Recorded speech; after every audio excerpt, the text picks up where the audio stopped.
Hey YouTube, this is Run to Christ, and this is Studies in the Spirituality of Jesuits, and the title, St. Ignatius of Loyola and the Jews.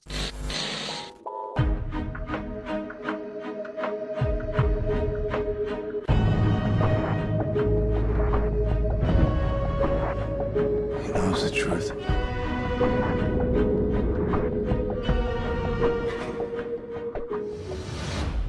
Let's wake them up then, shall we? Now, just to give you a little bit of background before we get into this, my video of the other day, if you didn't see it, is Superior General of the Jesuit Order, Ignatius of Loyola is a crypto-Jew, debunked. Now, this video has come under a little bit of fire from people who would rather believe their own conspiracy theories than actual historical facts. Now, Loyola was not a crypto-Jew. It is literally impossible for that to be true, based on the genetics of the Basques. Loyola was a Basque, and they were genetically isolated for thousands of years. They did not intermingle, and as we peruse this book, Loyola and the Jews, you're going to see just how seriously the Spaniards took that. So, it starts here. This is just a little foreword, and this is where it gets into it. Historical context in Spain. The Jews of Spain endured a long history of oppression and subjugation, beginning with the Council of Elvira in 306, which forbade close relations of Christians and Jews. In their meeting in southern Spain, the Council Fathers decreed, if any cleric or one of the faithful takes a meal with Jews, they are ordered to abstain from communion. This restriction was mild, however, compared with those enacted in Visigothic Spain under King Sigismund in 613, who presented Jews with the ultimatum of baptism or exile. Many fled the country, but many more were converted before Sigismund died. Our general discriminatory policy against Jews continued for many years, with the 5th through 17th Councils of Toledo containing some sort of legislation against them. Jews were gradually stripped of rights, and humiliating and painful punishments, like flogging or pulling out of hair, were inflicted for misdemeanours. Under King Requeswinth, 653, all Jews were forced to sign a placatum, a lengthy oath which made the practice of Judaism impossible. Violations of the oath would result in death by fire or stone. So the Jews in early years were persecuted, and they went 400 years under Muslim rule. The Jews flourished more than ever before. They enjoyed a time of prosperity, creativity, and achieved great strides in poetry and rabbinic literature, medicine, and philosophy. So successful was this period that the latter half became known as the Golden Era of the Jews in Spain. So what happened next is a fanatical Almohads and their ultimatum, Islam or death. Many Jews fled north to Christian Spain, where the Reconquista was making its slow progress. Now, if we jump forward a bit in time here, a succession of humanist kings in Christian Spain from the 11th to 14th centuries showered the Jews with honours and favours because of their economic and creative abilities. Ferdinand I of Castile, and this is in 1027 to 1065 was his reign, granted the Jews equal rights with Christians and even gave them important positions in his court. Now this is the beginning of what is known as the era of papal court Jews. Okay, the Jews were given high positions in the courts next to kings, so that they could mediate between the Pope and the King when it came to finances. Now this is still happening today. This is why later on the Rothschilds and families such as that, this is how they gained power. The Rothschilds are called the guardians of the papal treasury. As you can see here, this is the Jewish encyclopedia. Okay, the Rothschilds are Jewish, so this is them recording their own history, and it's from their own mouths. It is a somewhat curious sequel to the attempt to set up a Catholic competitor to the Rothschilds, that at the present time the latter are the guardians of the papal treasure. So the Rothschilds are the Catholic Church accountants, basically. Okay?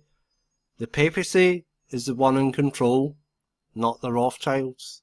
As we can see in the next sentence, of recent years the Rothschilds have consistently refused to have anything to do with loans to Russia. This is because they had a long-standing family grudge. But after they became the guardians of the papal treasure, loans to Russia went out. Now this happened in 1893, but the Jews are in high positions in Europe. That's why they were called papal court Jews. They were appointed by the Pope to act as go-betweens amongst kings and the papacy. Continuing in Loyola and the Jews, Jewish prestige and power were especially evident in the court of Toledo, the capital of Castile, and among the nobles. No king was without a Jewish minister, councillor or physician. Assuming control of court finances, Jews also lent money and collected taxes. Envy of their success mounted over the years, however, to such a fever pitch that in 1391, 4,000 Jews were killed in Seville. Carnage spread throughout Spain, sweeping through 70 Jewish communities, until in the end, some 50,000 Jews were dead, and many more had been baptized. In some districts, not a single Jew was left. So the presence of this large number of newly baptized Jews, or conversos as they were called, would to a large extent determine the future of Jews in Spain.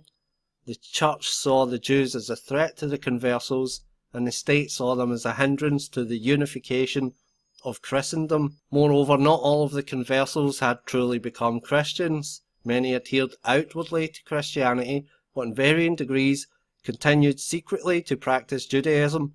This is where we get the term crypto-Jew, which just means hidden Jew. By 1492, not one Jew remained in Spain. It cites the establishment of the Inquisition, segregation of Jews into separate quarters, and expulsion of the Jews from Andalusia as steps that were taken, but still, the conversos problem remained. The decree states, "We have been informed by the inquisitors and by other persons that the mingling of Jews with Christians leads to the worst evils. The Jews try their best to seduce Christians and their children, bringing them books of Jewish prayers and telling them of the days of the Jewish holidays." So, over the years, as sentiment against the Jews grew, the distinction between these groups became blurred, and that between converted and non-converted Jews seemed to disappear. Their bad blood, mala sangre, many thought made all the Jews, whether converted or not, evil and perverse. Now this is genetic racism at its finest, and it was perpetrated by the Catholic Church. And everybody who was Catholic, especially in Spain, that's what they believed. Because the Spanish, as you're about to find out, had a really big deal about blood and who you were related to. Eventually, it continues to say, limpieza de sangre, purity of blood was a major concern. Purity of blood, I see. So that's rather like how Adolf Hitler used to think, wasn't it? Purity of the Aryan race. Yeah, the purity of blood was a major concern.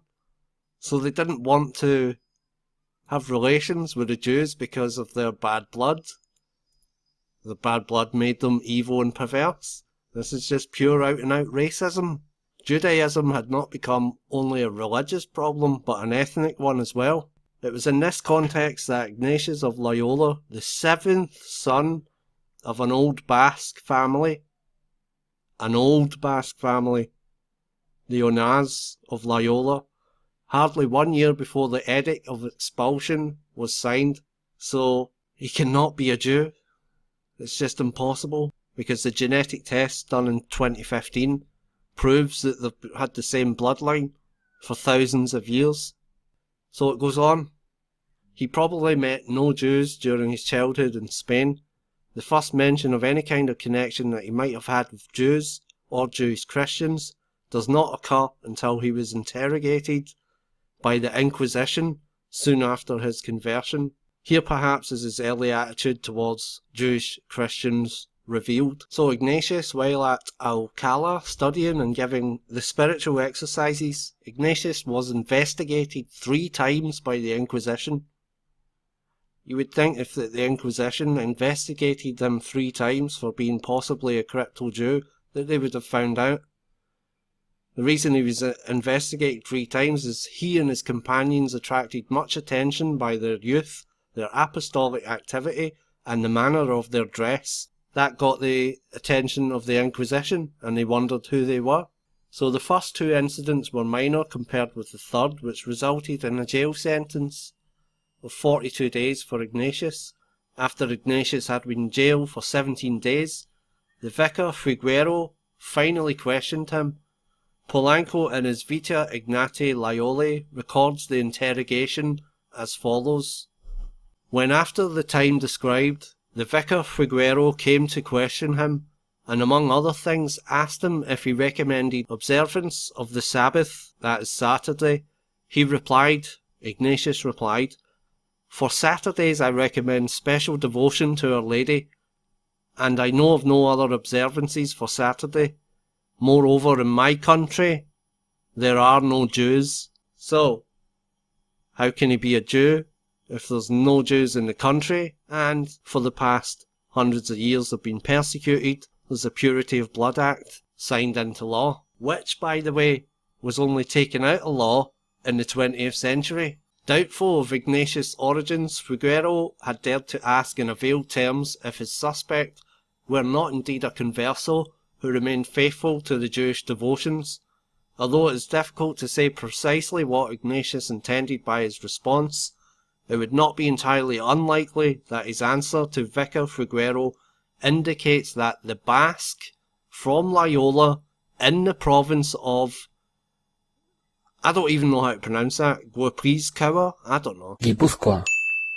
Found the suggestion offensive. This would certainly be in keeping with the attitude of most Guipuzcoans, who boasted that no Jew was even allowed to remain overnight in their province.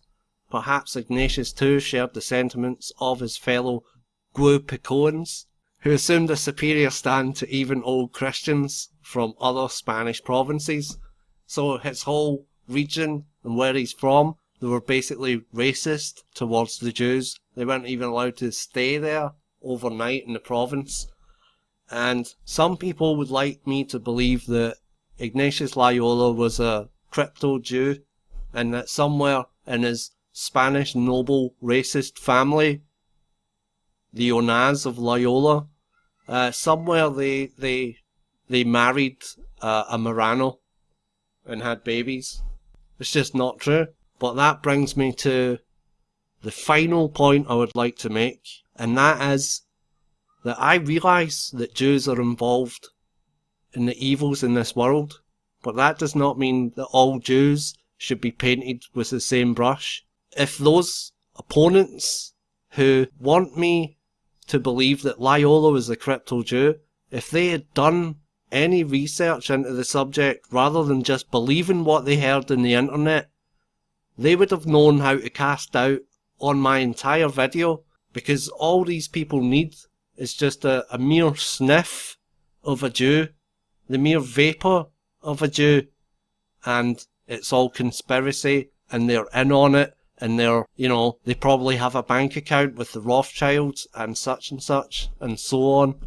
This is how bad it's getting. The same kind of hostility towards the Jews that has been around for thousands of years is re-emerging today, now, with this whole attitude of blame it on the Jews, it's the Jews who are doing all the evils in the world.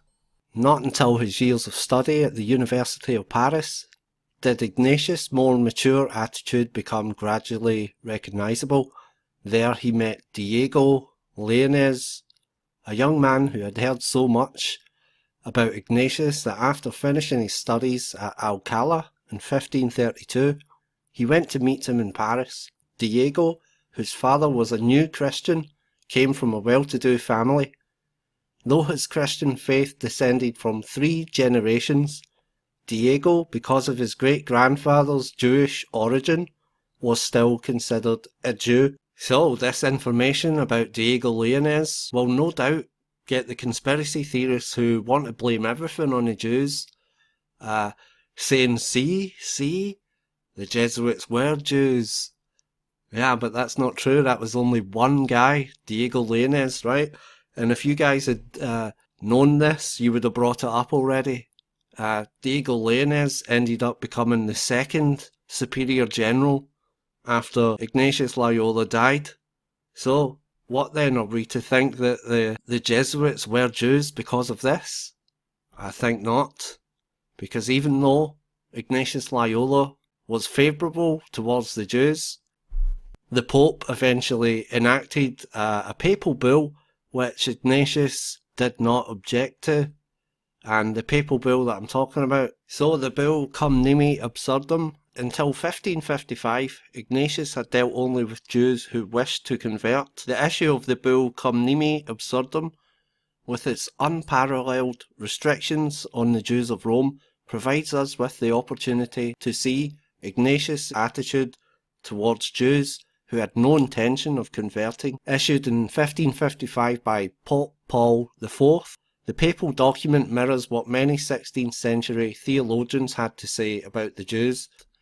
You can pause it and read it. So the bull continues that, bearing in mind all these things, the Roman Church nevertheless tolerates Jews in the witness of the true Christian faith, but that as long as they persist in their errors, they will remain servants and the Christians will be the only free people.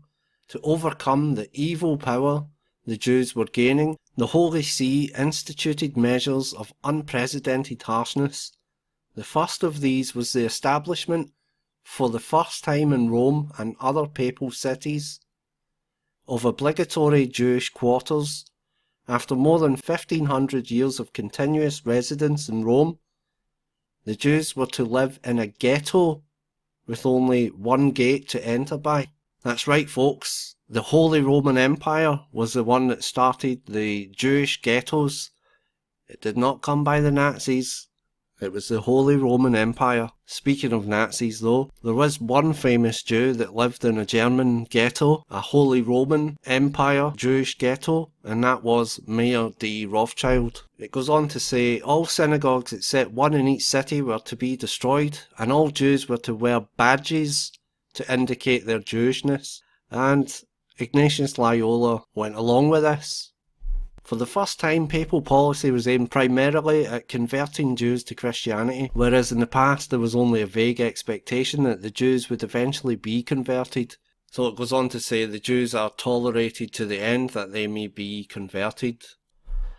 So Father Giacomo Martina has traced the thinking behind the bull to a long line of Catholic theologians who, beginning with Augustine, developed the theological foundation for anti-Jewish sentiment, using St. Paul's example of the Old Testament figures of Jacob, Esau, Sarah and Agar, using Romans 9:13 and Galatians 4:22 through to 31 to show Christianity's superiority over Judaism.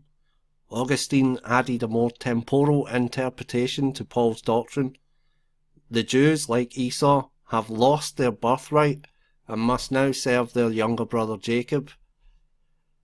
So, it's the Catholic Church that came up with replacement theology, and it's they who first claimed that they've lost their birthright, and they tried to use scripture to defend it. So in 1555, and for many years afterward, the Pope, as head of the government of the Papal States, quite openly violated the equality and human dignity of the Jews, and precisely for religious reasons.